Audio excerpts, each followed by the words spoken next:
सभी पत्रकार मित्रों, 4.5 साल से कुछ समय पहले राजस्थान में किसानों को, युवाओं को आश्वासन का पिटारा देकर के एक सरकार बनी। सरकार बनने के साथ ही चुनाव के परिणाम आने के ठीक बाद जिस तरह का आपसी सिरफुटव्वल नजर आया, लगातार 4.5 साल तक राजस्थान में जिस तरह से किस्सा कुर्सी का चलता रहा, एक कुर्सी छोड़ने को तैयार नहीं था और दूसरा कुर्सी को छोड़ने को तैयार नहीं था, और उनके इस किस्सा कुर्सी के की द्वंद्व में राजस्थान के 7.5 करोड़ लोगों ने पिछले 4.5 साल तक एक एक दिन खून के घूंट पी करके, आंसुओं को बहा करके बिताया। सरकार की प्राथमिकता, जैसे मैंने कहा, केवल कुर्सी बचाने की होने के कारण से राजस्थान हर मोर्चे पर विफल हुआ। आर्थिक दृष्टि से राजस्थान बेहाल हुआ। योजनाओं के इंप्लीमेंटेशन, जल जीवन मिशन से लेकर के अन्य योजनाओं तक सभी के इंप्लीमेंटेशन में राजस्थान देश के सबसे नीचे की पंक्ति वाले प्रदेशों में जाकर के शुमार हुआ। शिक्षा की दृष्टिकोण से केवल थोथी घोषणाएं और उनके नीचे धरातल पर तैयारी न होने के चलते हुए राजस्थान बुरी तरह से पिछड़ा। भ्रष्टाचार में राजस्थान 1 नंबर पर पहुंचा। अपराधों के दृष्टिकोण से यदि मैं देखूं तो शांत प्रदेश, सौम्य प्रदेश, भाईचारे का प्रदेश राजस्थान पिछले 4.5 साल में 1 मिलियन 10 लाख से ज्यादा आपराधिक केसेस रजिस्टर हुए हों, ऐसा प्रदेश बना। एनसीआरबी के आंकड़ों के आधार पर राजस्थान महिलाओं के प्रति दुर्व्यवहार या महिलाओं के प्रति अपराध, इस दृष्टिकोण से 1 नंबर पर पहली पायदान पर आकर के खड़ा हुआ। 2 लाख से ज्यादा मुकदमे पिछले दिनों में राजस्थान में, पिछले इन 4.5 वर्ष के कालखंड में कांग्रेस की सरकार में राजस्थान में दर्ज हुए। यहां तक नहीं, गैंग रेप के मामलों में, अबोध बालिकाओं और बच्चों के प्रति इस तरह के हिंसात्मक मॉलेस्टेशन के केसेस के दृष्टिकोण से भी राजस्थान 1 नंबर पर हुआ। दलितों के ऊपर होने वाले अत्याचारों और केसेस के दृष्टिकोण से भी राजस्थान पहली पायदान पर रहा। राजस्थान में जिस तरह से लॉ एंड ऑर्डर सिचुएशन गड़बड़ाई, हर मोर्चे पर राजस्थान विफल हुआ है। उसके साथ साथ में राजस्थान पुलिस का जो ध्येय वाक्य है, अपराधियों में डर और आम जन में विश्वास, वस्तुस्थिति ठीक इसके उलट हुई। आज हालात इस तरह से हैं कि जेलों से बंदूकों की नोक पर अपराधी छुड़ाए जा रहे हैं। पुलिस की कस्टडी में, जुडिशियल कस्टडी में अपराधी गैंग वॉर करके एक दूसरे को मारते हुए दिखाई दे रहे हैं। हर दूसरे दिन कहीं न कहीं सरेआम गोलियां चला करके हत्याएं करने की वारदातें हो रही है। हर दूसरे दिन कहीं न कहीं किसी न किसी व्यापारी को, व्यवसायी को, कामगार को धमकी देकर के एक्सटॉर्शन करने की घटनाएं हो रही है। और इन सब के चलते हुए धरातल पर पुलिस का ध्येय वाक्य बदल करके हालात ये बयान करते हैं कि राजस्थान के आम जन में डर है और अपराधियों के हौसले चरम पर हैं। यदि मैं केवल महिलाओं के विरुद्ध हुए अपराध और आपराधिक घटनाओं का जिक्र करूं, जिनमें जैसा मैंने कहा कि राजस्थान पहले पायदान पर आकर के खड़ा हुआ है, मीडिया की खबरों के अनुसार यदि मैं आकलन करता हूं तो राजस्थान में प्रतिदिन 17-18 रेप की ऐसी घटनाएं रजिस्टर होती हैं और लगभग प्रतिदिन 5 से 7 एवरेज मर्डर के केसेस रिपोर्ट होते हैं। अब एकाएक इतनी सारी जो है रेप की घटनाएं बढ़ने के कारण से मुझे लगता है कि वो दिन निश्चित ही लोकतांत्रिक राजस्थान के इतिहास का काला दिन होगा कि जिस राजस्थान में रिश्तों की इतनी महत्ता है, जहां सूत का एक डोरा बांध करके भी एक बहन अपने जिसको डोरा बांधा गया उसको भाई मानते हुए, उसको भाई मान करके उससे अपनी सुरक्षा के लिए प्राण तक न्यौछावर कर देगा, ऐसा विश्वास करती है। और ऐसे अनेक उदाहरण राजस्थान के इतिहास में होंगे। उस राजस्थान में मुख्यमंत्री जी ने जो है मीडिया के सामने चर्चा करते हुए यह कहा और राजस्थान के रिश्ते नातों को शर्मसार किया कि रेप की अधिकांश घटनाएं रिश्तेदारों द्वारा ही कारित की जाती हैं। विषय यहीं तक समाप्त नहीं होता। जिस राजस्थान की पहचान पन्नाधाय से, जिस राजस्थान की पहचान जिस राजस्थान की पहचान रानी पद्मिनी से, जिस राजस्थान की पहचान मीराबाई की भक्ति से, जिस राजस्थान की पहचान कर्माबाई के खींच से, जिस राजस्थान की पहचान महिलाओं के सम्मान से होती थी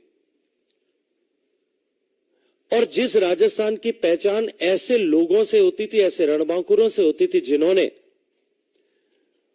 महिलाओं के सम्मान की रक्षा के लिए एक एक युद्ध में अपनी कई पीढ़ियां खपा दी, उस राजस्थान में भाई बहन के रिश्ते को शर्मसार करते हुए मुख्यमंत्री ने जो टिप्पणी की उससे आगे बढ़कर के राजस्थान सरकार के काबीना मंत्री अशोक गहलोत साहब के सबसे वरिष्ठ मंत्री, सबसे भरोसे के मंत्री, जिन्होंने गहलोत साहब की कुर्सी को बचाने के लिए आलाकमान तक को चुनौती दे डाली, ऐसे शांति धारीवाल साहब ने विधानसभा के पटल पर खड़े होकर के निर्लज्जता के साथ में यह कहा कि राजस्थान में रेप के मुकदमे ज्यादा इसलिए होते हैं क्योंकि राजस्थान मर्दों का प्रदेश है।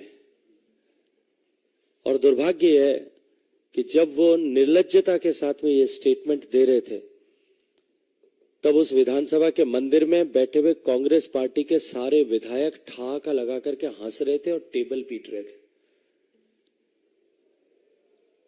रिश्तों को शर्मसार करने वाली इन सब परिस्थितियों के बीच जिस तरह से राजस्थान में एकाएक पिछले दिनों में इस तरह की घटनाओं की सुनामी आई है, मैं केवल बाढ़ कहूंगा तो मुझे लगता है कि मैं राजस्थान में हो रही घटनाओं, राजस्थान की माताओं बहनों की अस्मिता के साथ में जिस तरह से खिलवाड़ हो रही है उसके साथ में न्याय नहीं कर पाऊंगा, या जिस तरह की भावनाओं का अतिरेक आज राजस्थान की माताओं बहनों के मस्तिष्क में दौड़ रहा है, उनके मन में जितना भय है उसके साथ में न्याय नहीं कर पाऊंगा। मैं सिर्फ पिछले 7 दिन में हुई कुछ घटनाओं का यदि उल्लेख करूं कि राजस्थान में 9 जुलाई को चित्तौड़गढ़ में निम्बाहेड़ा में 13 साल से लिव इन रिलेशन में रह रही महिला के साथ में आपराधिक घटना होती है। 10 जुलाई को राजधानी जयपुर में मनचले इकट्ठे होकर के खो नागौरिया में, जवाहर नगर में और बाजार नगर में छात्राओं के साथ में, राह चलती छात्राओं के साथ में दुर्व्यवहार करते हैं, अपमानजनक व्यवहार करते हैं। करौली के नांदोती में दलित युवती के साथ में पहले गैंगरेप होता है, फिर उसको जो है गला घोंट करके मार दिया जाता है।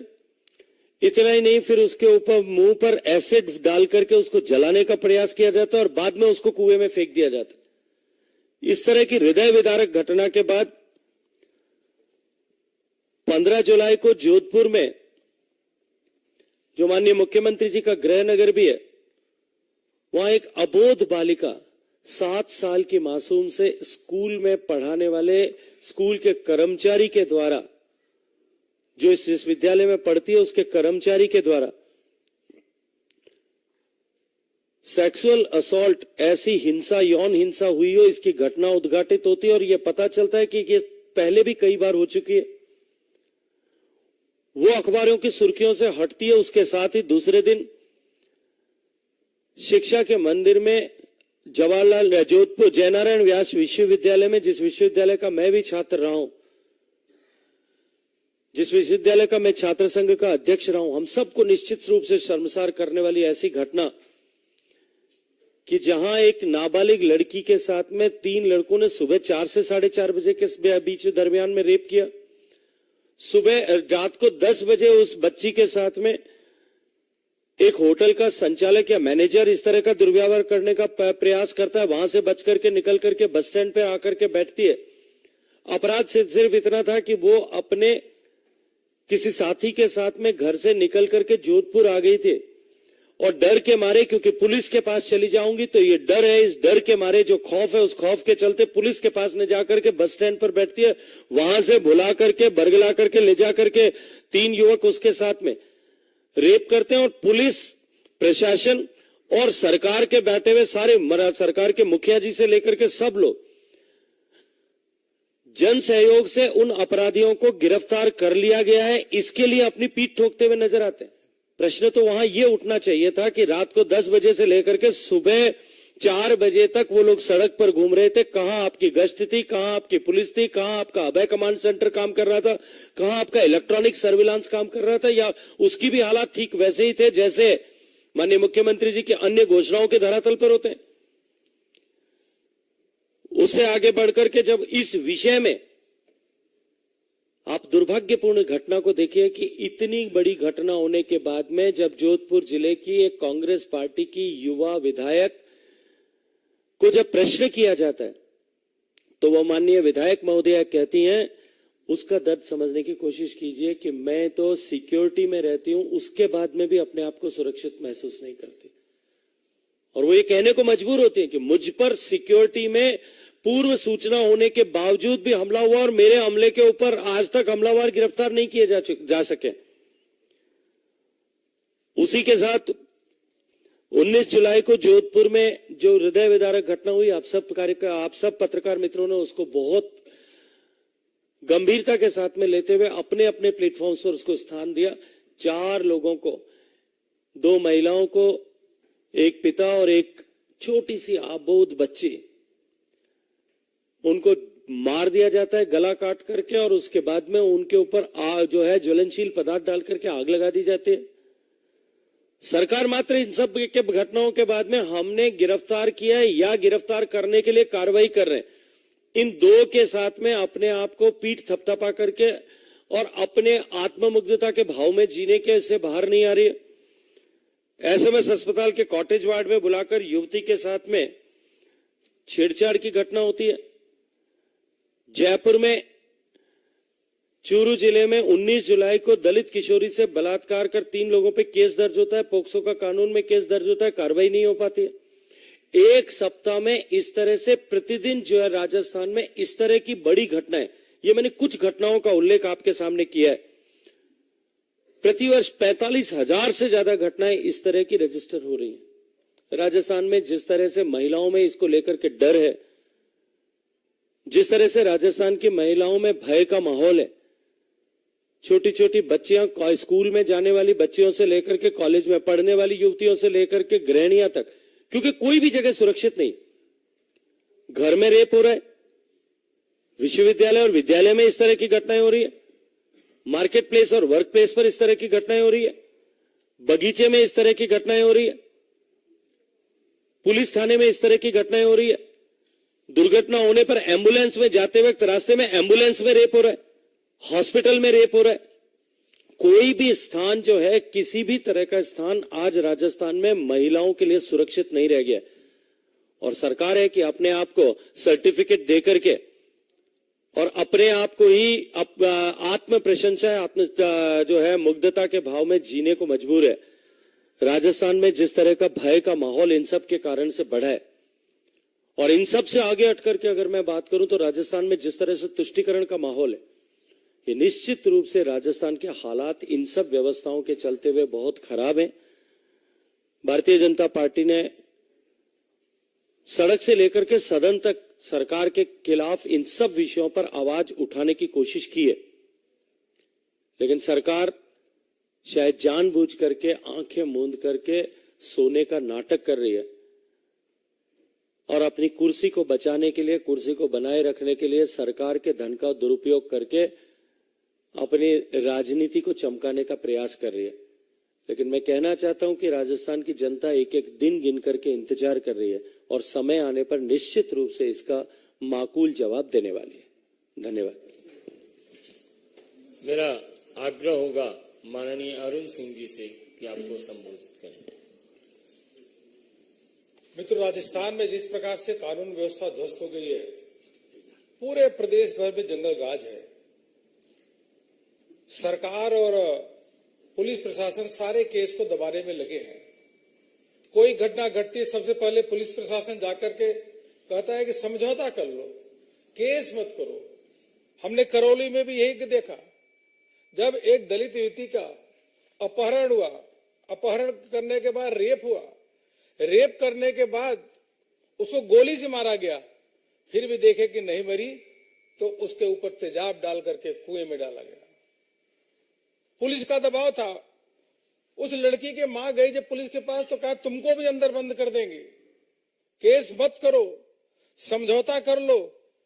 हमारे भारतीय जनता पार्टी के सांसद डॉक्टर किरोड़ी लाल मीणा जी वहां धरने पे बैठे, तब जाकर के दबाव पड़ा, तब जाकर के पोस्टमार्टम हुआ और पोस्टमार्टम में यह सब सारी चीजें की आई कि गोली का छर्रा भी था, शरीर पे तेजाब भी डाला गया और उसके साथ साथ रेप भी हुआ। इस प्रकार की हृदय विदारक घटनाएं राजस्थान में रोज हो रही है। आपने देखा थाना गाजी में जिस प्रकार से पति के सामने ही महिला का बलात्कार हो, गैंग रेप हो और गैंग रेप होने के बाद उस वीडियो बना करके उसको सोशल मीडिया में उसको चलाया गया। मीडिया के लोगों ने उसको नहीं चलाया, लेकिन सोशल मीडिया में उसको वीडियो को सबने देखा।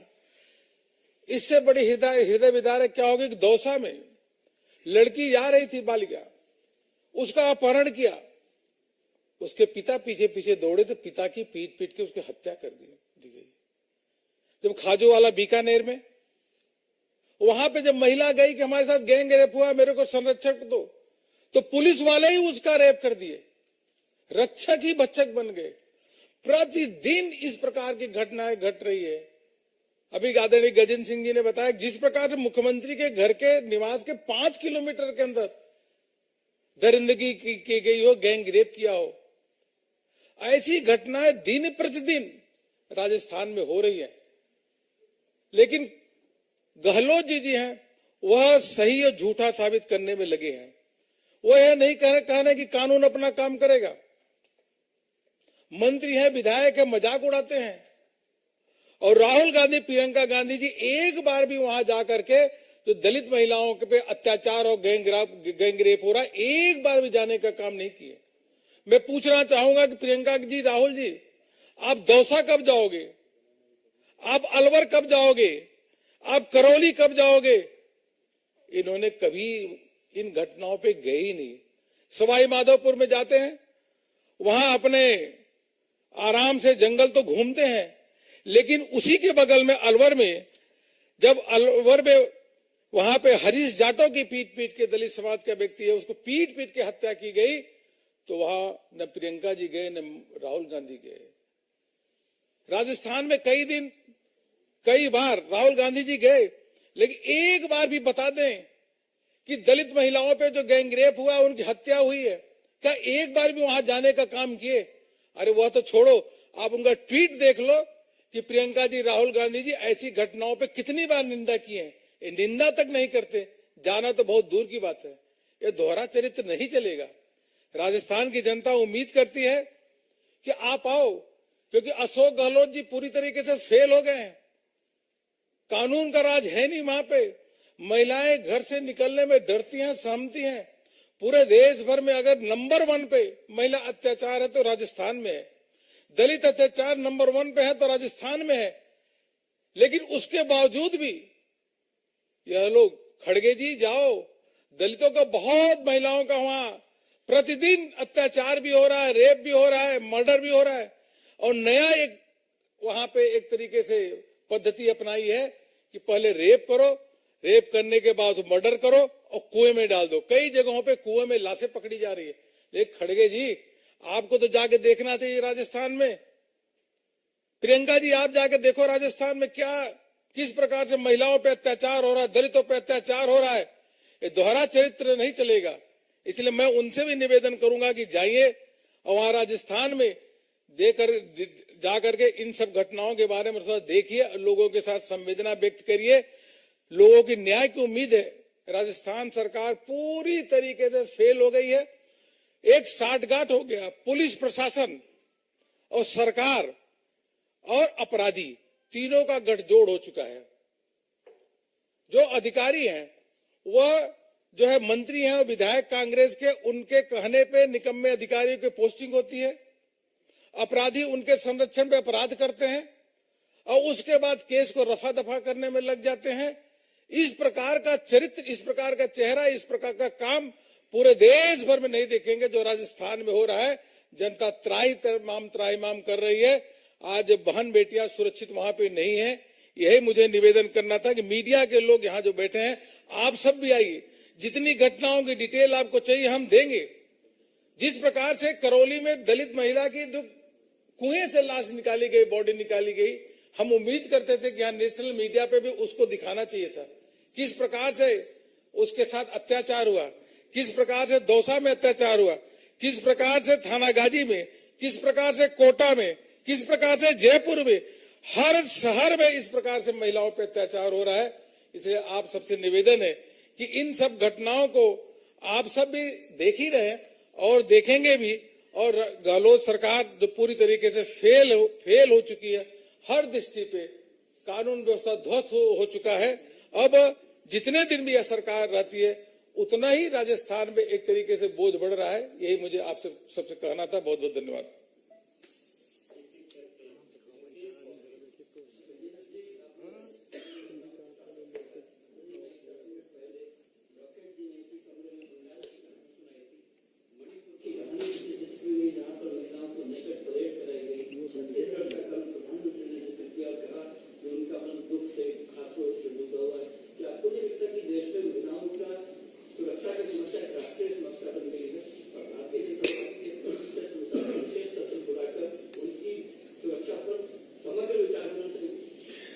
देखिए, विषय की संसद का विशेष सत्र बुलाना ये तो माननीय लोकसभा अध्यक्ष जी का क्षेत्राधिकार है, उनका विशेषाधिकार है और वो उपयोग समझेंगे तो निश्चित रूप से इस पर कोई न कोई निर्णय करेंगे। मैं उस पर टिप्पणी नहीं करना चाहता। मैं अपनी बात को राजस्थान तक सीमित रखना चाहता हूँ। जैसा आपने कहा, माननीय प्रधानमंत्री जी ने जो विषय छत्तीसगढ़ को लेकर के कल उल्लेख किया, मणिपुर की घटना को लेकर के उनकी जो प्रतिक्रिया थी कि महिलाओं के प्रति इस तरह के दुर्व्यवहार की घटनाओं में हम किसी भी अपराधी को नहीं बख्शा जाएगा, इस स्थिति से पर काम कर रहे हैं और उन्होंने अपना संकल्प महिलाओं की सुरक्षा के प्रति दोहराया। लेकिन निश्चित रूप से ये बात को स्वीकार करूंगा कि राजस्थान के हालात भी बंगाल से कहीं कम बुरे नहीं है। ये दीगर बात है कि राजस्थान की घटनाओं को उस दृष्टिकोण से शायद मीडिया में स्पेस नहीं मिला होगा, वरना जितने बुरे हालात महिलाओं के प्रति अपराध को लेकर के बंगाल में, उससे कहीं ज्यादा बुरे राजस्थान। एक महिला के साथ में गैंगरेप हो जाए, उसका घर लूट लिया जाए, पुलिस जांच के नाम पर 2 साल तक उसको लेकर के बैठी रहे और जांच के बाद में इंक्वायरी ऑफिसर कोर्ट में एप्लीकेशन लगाने पर एफिडेविट फाइल करे कि हमने जांच पूरी कर दी है, अपराध प्रमाणित माना गया है, जो रिकवरी थी वो थाने में ला करके रख दी गई है और पुलिस अधीक्षक को जो है चालान फाइल करने के लिए अनुमति के लिए भेजा गया है। उस समय में अदृश्य दबाव आता है, मुख्यमंत्री कार्यालय से किस तरह से पहुंचता है वो दबाव, और डीजी के दबाव में वही अधिकारी जिसने हाईकोर्ट में ये एफिडेविट फाइल किया है कि जांच पूरी हो गई है, जुर्म प्रमाणित है, रिकवरी सारी थाने में पड़ी है और फाइल एसपी ऑफिस में भेजी जा चुकी है, चालान फाइल करने की, चालान पेश करने की स्वीकृति के लिए, वो खुद ही अधिकारी अगले दिन उस पर एफआईआर लिखता है, नीचे उस आईओ से लेकर के डीजी तक सब लोग उस एफआईआर को अप्रूव करते हैं और उसके बाद में उस महिला जो विक्टिम है उसी के ऊपर जो है पीड़ा के, उसी के दमन चक्र प्रारंभ हो जाता है। पुलिस उसके परिवारजनों पर केस दर्ज करती है और आज वो महिला पिछले लगभग 1 साल से निर्वासित जीवन जी रही। मुझे लगता है कि जो एक फेल्ड स्टेट की परिभाषा होती है कि जहां वायलेंस बढ़ गया, जहां अपराधी बेलगाम हो गया, जहां महिलाएं असुरक्षित महसूस कर रही हूं, जो इकोनॉमिक रूप से फेल होने की दशा में पहुंच गया हूं, जहां भ्रष्टाचार और तुष्टीकरण चरम पर हो, जो फेल्ड स्टेट की परिभाषा होती है, फ्रजाइल स्टेट की परिभाषा होती है, उन सब परिभाषाओं में राजस्थान आज क्वालिफाई कर रहा है।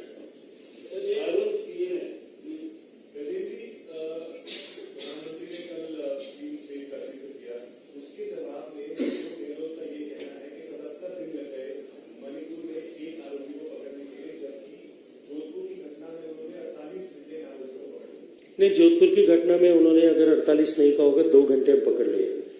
कन्हैयालाल टेलर की हत्या हुई थी तो अपराधी 4 घंटे में पकड़े गए, तो पुलिस का योगदान नहीं था, पब्लिक ने पकड़ा था। और जिन लोगों ने पकड़ा था उनको जिस तरह के वादे माननीय अशोक गहलोत साहब ने किए थे, एक बार उनको वापस याद कर ले। आज वो अपनी सुरक्षा के लिए घूम रहे हैं, सुरक्षा के को खतरे में पा करके गुहार लगाते हुए घूम रहे हैं, जिन्होंने साहस के साथ ऐसे अपराधियों को पकड़ा था, ऐसे नराधमों को जिन्होंने सिर काट कर धड़ से अलग कर दिया। ठीक वही स्थिति यहाँ भी युवकों ने, जो युवक वहां सुबह रनिंग करने के लिए आए थे, उन्होंने पहचान करके पुलिस को पकड़वाने के लिए मैं सहयोग किया था।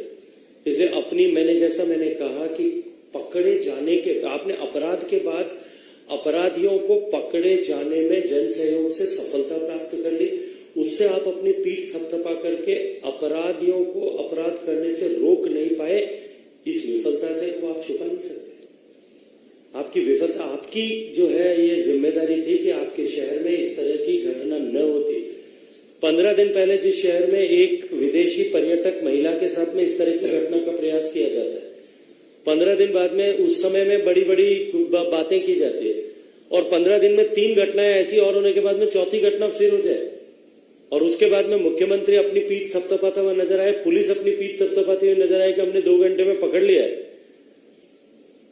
प्रश्न तो यहाँ ये है कि आप ये घटना की पुनरावृत्ति होती क्यों है, उसके जिम्मेदार कौन है, उनके खिलाफ क्या कार्रवाई की गई।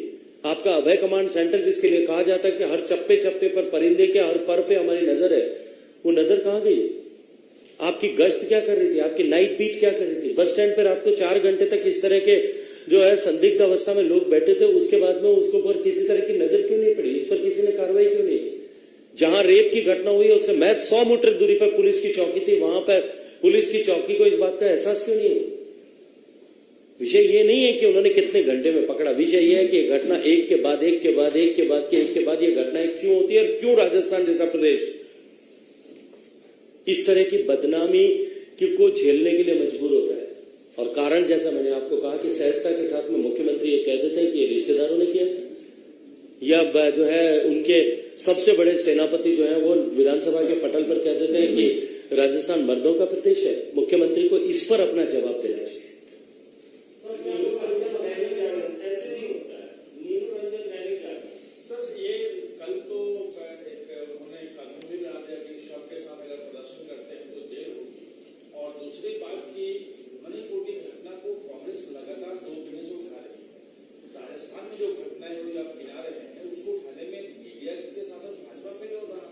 देखिए, मुझे नहीं लगता कि भाजपा कहीं भी फेल है। मुझे लगता है कि आपकी राजस्थान की तरफ कृपा दृष्टि है, थोड़ी कृपा दृष्टि बना के रहेगा। इतना अनुरोध आग्रह करूंगा, हाथ जोड़ करके आपसे और आप सबसे करूंगा कि एक बार आइए, राजस्थान के हालात को देखिए। राजस्थान में जिस बुरी तरीके के हालात हैं उस पर आपकी कृपा दृष्टि बनाइए और जो सत्य को उद्घाटित करिए, साहस के साथ में उद्घाटित करिए।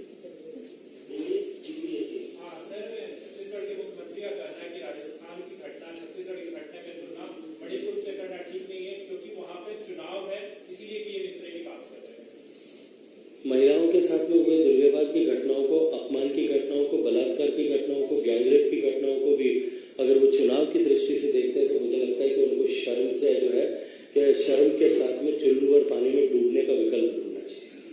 महिला अत्याचार तो देश भर में राजस्थान नंबर 1 है, ये जब पूछे है कि एनसीआरबी की डाटा है नंबर 1 पे है, जब पूछिए नवनीत राजस्थान पत्रिका।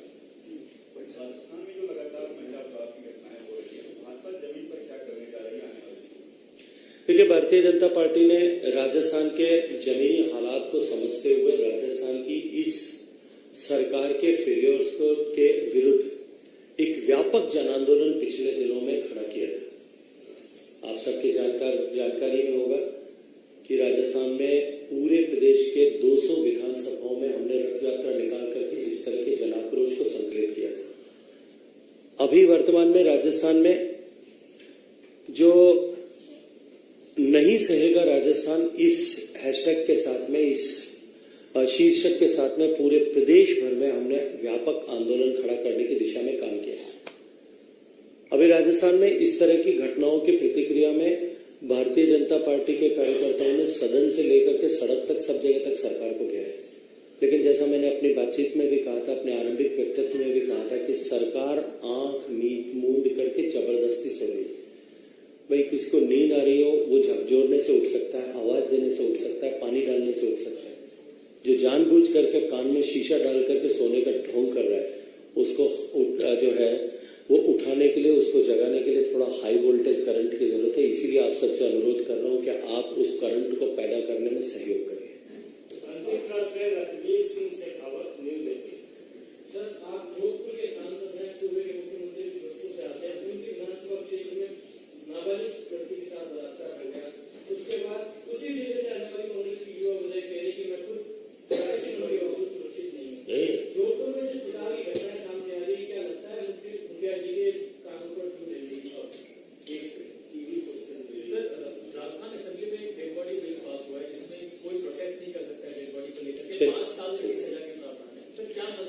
देखिए, जैसा आदरणीय लखवीर जी ने पूछा है, मैं उसके प्रत्युत्तर में कहूंगा कि मुझे लगता है कि राजस्थान की बेटियों का दर्द अब अशोक गहलोत को सुनाई देना बंद हो गया है। न दर्द दिखाई देता है, न उनकी चीखें सुनाई देती है। और मैं तो भगवान से प्रार्थना करूंगा कि राजस्थान के में अभी वर्तमान में जोधपुर में हुई घटना की चीख और दर्द तो कम से कम उनको सुनाई दे जाए, ताकि राजस्थान में शेष बचे हुए 60, 70, 80, 90 दिन के समय में तो कम से कम कुछ राहत मिलेगी। क्योंकि जैसा मैंने कहा कि 17 रेप की घटनाएं एवरीडे होती है। अब 17 को अगर मैं 100 दिन से गुना करूंगा तो 1700 होते हैं। कम से कम 1700 माई बहनों की इज्जत तो बच जाएगी अगर राजस्थान के मुख्यमंत्री जी की जो है नींद उड़ जाएगी या उनको चीख सुनाई दे जाएगी। जहां तक आपने ये प्रश्न किया है, राजस्थान ने जो कानून पारित किया है, एक डेड बॉडी को लेकर के बैठने के लिए क्यों मजबूर होता है? उस मजबूर आदमी की, मजबूर परिजनों की आवाज सुनाने का माध्यम क्या होगा? पहले ऑल्टरनेटिव मैकेनिज्म तो आप बनाइए। वो जाकर के कहां गुहार लगाए? अगर 100 घटनाओं में से 50 घटनाएं ऐसी होती है जहां वास्तव में ऐसे हालात है, सरकार, पुलिस प्रशासन काम नहीं कर रही है और सुरक्षा न देने के कारण से इस तरह की घटनाएं हुई। कल तो कन्हैयालाल जैसे किसी और भी दुर्भाग्यपूर्ण होगा कि किसी और व्यक्ति का धमकी देकर के, एलानिया धमकी देकर के गला काट दिया जाएगा और सरकार लीपापोती करेगी। उसके बाद में ये कहेगी कि आप शव को लेकर के नहीं बैठे। इस तरह के काले कानून बनाने से पहले उनको कानून की वैकल्पिक व्यवस्था क्या होगी, इसके बारे में विधानसभा के पटल पर विस्तार से बात करनी चाहिए थी। उसके बाद इस तरह का कानून